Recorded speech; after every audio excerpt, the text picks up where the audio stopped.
열심히 사는 것이 인생을 잘 사는 방법은 아닙니다. 약 2000년 전 로마의 철학자 세네카는 이런 말을 남겼습니다. 인생이 짧은 것이 아니라 우리가 너무 많이 낭비하고 있을 뿐이다. 그는 사람들이 돈을 잃어버리는 것에는 분노하면서도 시간을 잃는 것에는 아무렇지 않게 살아가는 모습을 보며 깊은 안타까움을 느꼈습니다.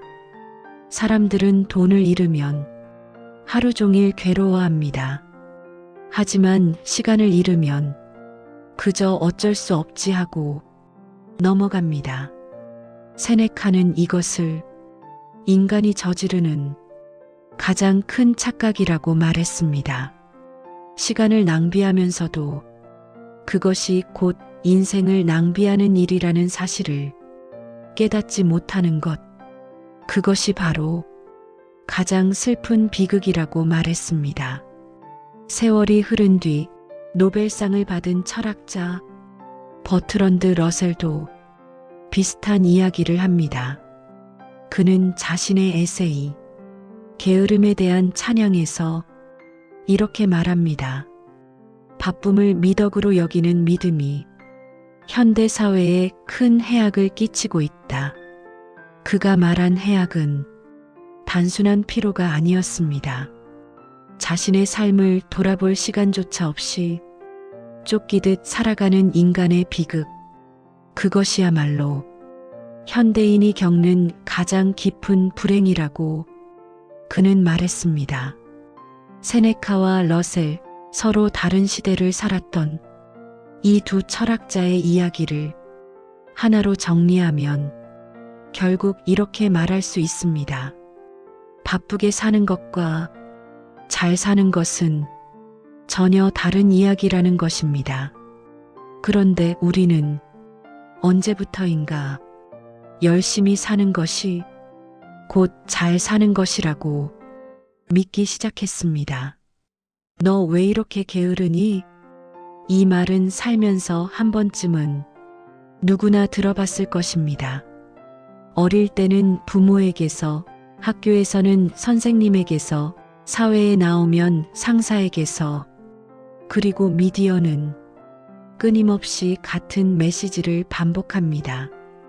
더 빨리 움직여라. 더 바쁘게 살아라.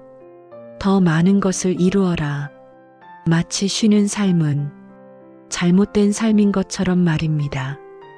하지만 정말 그렇게 살아야만 인생을 잘 사는 것일까요? 일요일 오후 집에 누워 아무것도 하지 않고 조용히 휴식을 취하고 있습니다. 마음은 편안하고 평온합니다. 그런데 SNS를 여는 순간 그 평온은 무너집니다. 누군가는 새벽 5시에 운동을 했고, 누군가는 카페에서 공부를 하고 있으며, 누군가는 또 다른 성취를 자랑하고 있습니다. 그 순간 마음속에 작은 불안이 올라옵니다. 나는 지금 뭐 하고 있는 거지? 나도 뭔가 해야 하는 거 아닐까? 이 감정은 우리에게 너무도 익숙합니다. 하지만 중요한 사실은 이 불안이 우리 안에서 자연스럽게 나온 것이 아니라는 점입니다. 이 불안은 밖에서 주입된 것입니다. 1954년 심리학자 레온 페스팅거는 사회 비교 이론을 발표합니다. 인간은 본능적으로 자신을 타인과 비교하며 자신의 위치를 확인하려 한다는 이론입니다. 원래 이 기능은 생존을 위한 것이었습니다. 작은 공동체 안에서 내가 어느 위치에 있는지를 파악해야 살아남을 수 있었기 때문입니다. 하지만 지금 우리는 그때와 전혀 다른 환경에 살고 있습니다. 예전에는 비교 대상이 수십 명이었습니다. 지금은 수백만 명입니다. 그것도 그들의 가장 빛나는 순간들만 선별된 상태로 매일 우리의 눈앞에 나타납니다. 우리 뇌는 이 사실을 구분하지 못합니다. 그래서 착각합니다. 이게 보통이고 나는 뒤처지고 있다. 하지만 똑똑한 사람은 이 게임의 구조를 알고 있습니다. 그래서 비교를 멈춥니다. 일요일에 누워 있으면서도 죄책감을 느끼지 않습니다. 그것은 게으름이 아니라 자기 삶을 지키는 선택입니다. 우리는 종종 자기 자신을 이렇게 말합니다. 나는 왜 이렇게 의지가 약할까? 운동을 꾸준히 못하는 것도, 퇴근 후 아무것도 하기 싫은 것도, 해야 할 일을 미루는 것도 모두 내가 부족해서라고 생각합니다. 하지만 뇌과학은 전혀 다른 이야기를 합니다. 의지력은 성격이 아닙니다. 에너지입니다. 쓰면 줄어드는 한정된 자원입니다. 심리학자 로이 바우마이스터는 유명한 실험을 합니다. 각 구운 초콜릿 쿠키가 놓인 방에 두 그룹의 사람들을 앉힙니다. 한 그룹은 쿠키를 먹게 했고 다른 그룹은 참고 무만 먹게 했습니다. 그 다음 매우 어려운 퍼즐을 풀게 했습니다. 결과는 놀라웠습니다. 쿠키를 먹은 그룹은 20분 넘게 퍼즐을 풀었지만 참아야 했던 그룹은 8분 만에 포기했습니다. 퍼즐과 쿠키는 아무 관계도 없습니다. 그런데 왜 이런 차이가 났을까요? 의지력을 이미 쿠키를 참는 데 써버렸기 때문입니다. 바우마이스터는 이 현상을 자아 고갈이라고 불렀습니다. 의지력은 하루 동안 조금씩 소모되고 저녁이 되면 거의 남지 않는다는 것입니다. 이 사실을 알게 되면 우리는 중요한 깨달음을 얻게 됩니다. 퇴근 후 아무것도 하기 싫은 것은 게으름이 아닙니다. 정상적인 뇌의 상태입니다. 그리고 더 중요한 사실이 있습니다.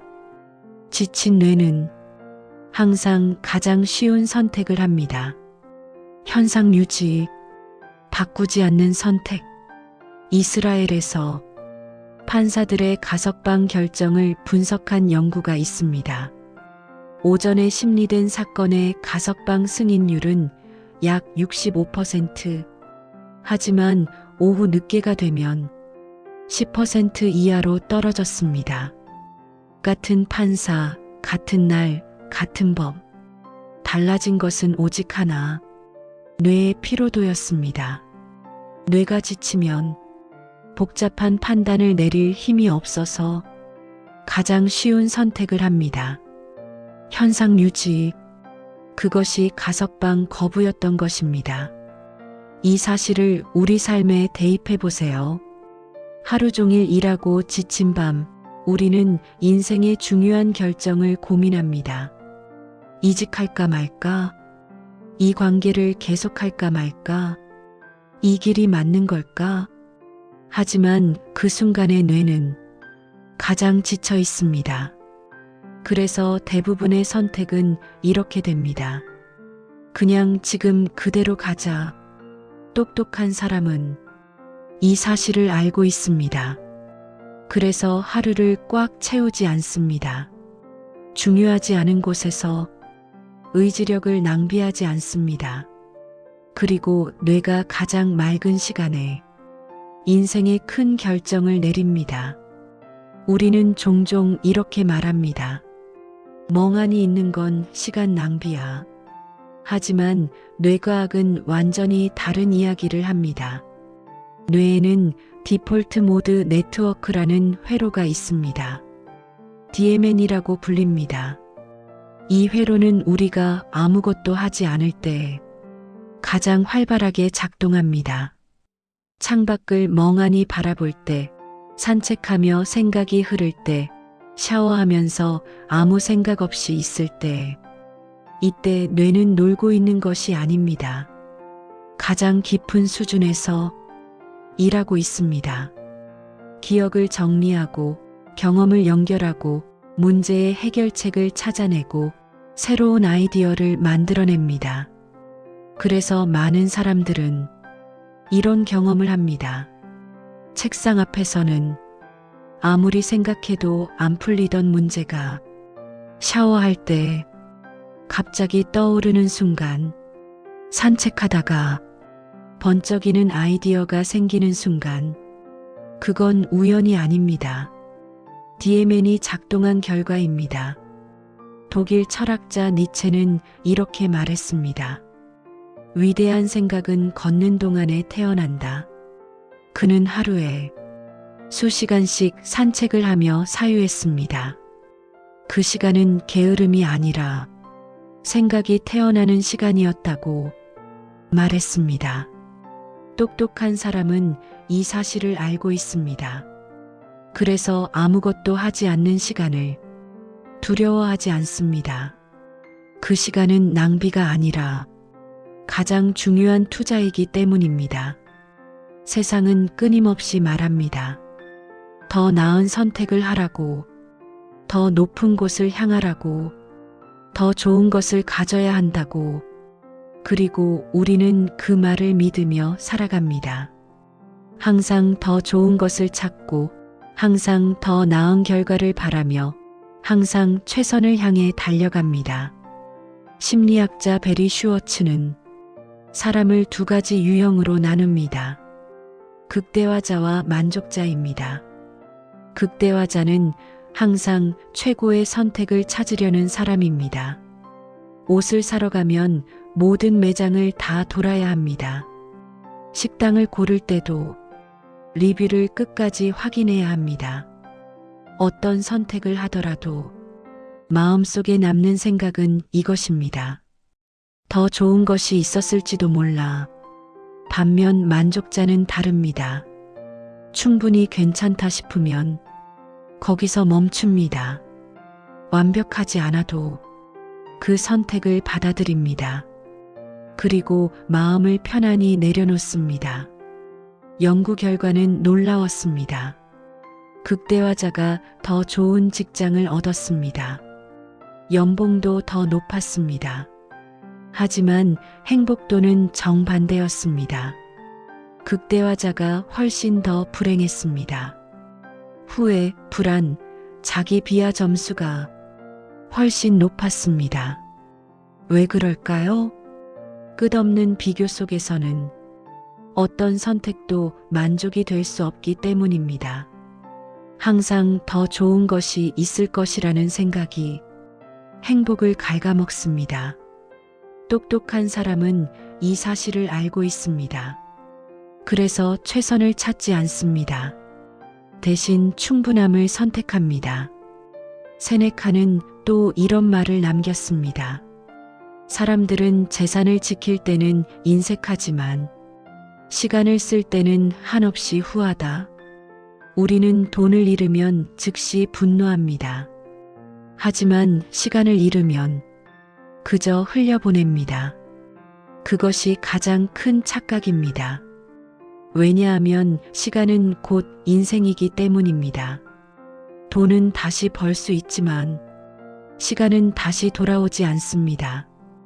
우리가 시간을 쓰는 순간 사실은 인생을 쓰고 있는 것입니다. 러시아의 데무노 톨스토이는 이렇게 말했습니다. 행복은 외부에서 오는 것이 아니라 삶의 속도를 늦출 때 비로소 보이기 시작한다. 그는 젊은 시절 명성과 성공을 모두 얻었지만 끊임없는 불안 속에서 살았습니다. 그리고 늦은 나이에 한 가지 깨달음을 얻었습니다. 행복은 더 많은 것을 얻는 것이 아니라 더 적게 쫓아갈 때 비로소 찾아온다는 사실이었습니다. 우리는 종종 이렇게 생각합니다. 주말에 아무것도 하지 않는 것, 조용히 살아가는 것, 남들보다 바쁘지 않은 삶. 그것은 게으름이라고. 하지만 정말 그럴까요? 세계보건기구와 국제노동기구의 공동 연구에 따르면 주당 55시간 이상 일하는 사람은 뇌졸중 위험이 35% 증가하고 심장질환 사망 위험이 17%가 높아집니다. 매년 70만 명이 넘는 사람들이 과로로 생명을 잃습니다. 이것은 비유가 아닙니다. 통계입니다. 열심히 사는 것이 항상 좋은 삶을 의미하지는 않습니다. 오히려 때로는 자기 삶을 파괴하는 길이 될 수도 있습니다. 똑똑한 사람은 이 사실을 알고 있습니다. 그래서 자기 시간을 지킵니다. 그것이 자기 인생을 지키는 길이기 때문입니다.